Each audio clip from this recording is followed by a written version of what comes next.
The Alchemy of Release, a journey into the sacred work of self-liberation. The ancient axiom, forgive and forget, is not a command to erase memory. It is an alchemical formula for the transmutation of suffering into wisdom. They say, forgive and forget, but understand this. Forgiveness is not absolution you grant to another. It is a sacred right of self-liberation. The ancient wisdom, forgive and forget, has been misunderstood. It was never about absolving another soul of their karmic debt. It is the sacred work of reclaiming your own consciousness. When you harbor resentment, you bind your energetic frequency to that trauma, creating a feedback loop in your auric field. Forgiveness is not weakness, it is sovereign power. You are the alchemist, transmuting pain into wisdom. Every wound is a karmic mirror, a soul-contracted distortion written into the Akashic record of your incarnation. In the Hermetic tradition, we understand that all is mind.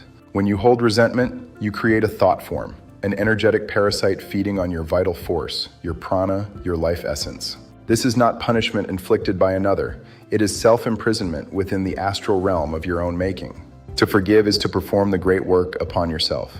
It is to recognize that every soul you encounter is merely a mirror reflecting aspects of your own consciousness. The Kabbalists teach us through the concept of tikkun, cosmic repair, that forgiveness is not absolution of the other, but the reunification of your fragmented self. You must step into the memory not as victim, but as co-creator. Absolve the self. Forgive the aspect of your own consciousness that judged itself for attracting the pain. Then alchemize the experience. You do not erase the memory, you achieve it.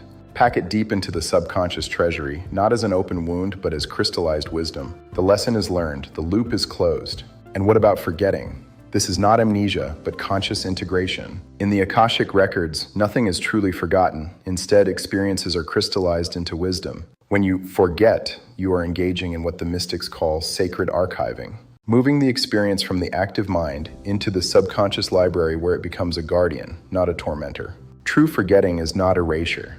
It is the conscious act of descending the memory from your conscious mind into your shadow self, where it becomes integrated knowledge. You have learned the lesson.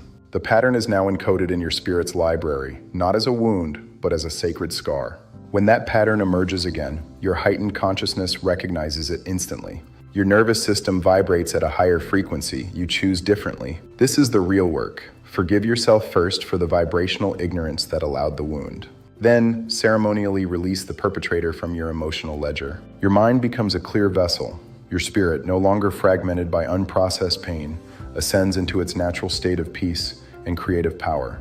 Now, when similar energetic signatures approach your field, your spirit recognizes the frequency before the mind can spiral. You do not forget the fire, you become fireproof. This is the Ouroboros of spiritual evolution, the serpent that devours its tail to be reborn. You forgive the release of the karmic debt, you forget to transcend the wheel of repetition. In this sacred act, you become the philosopher's stone, transforming the lead of pain into the gold of wisdom. Forever changed, forever free, you become freedom itself. Forgive, archive, transcend.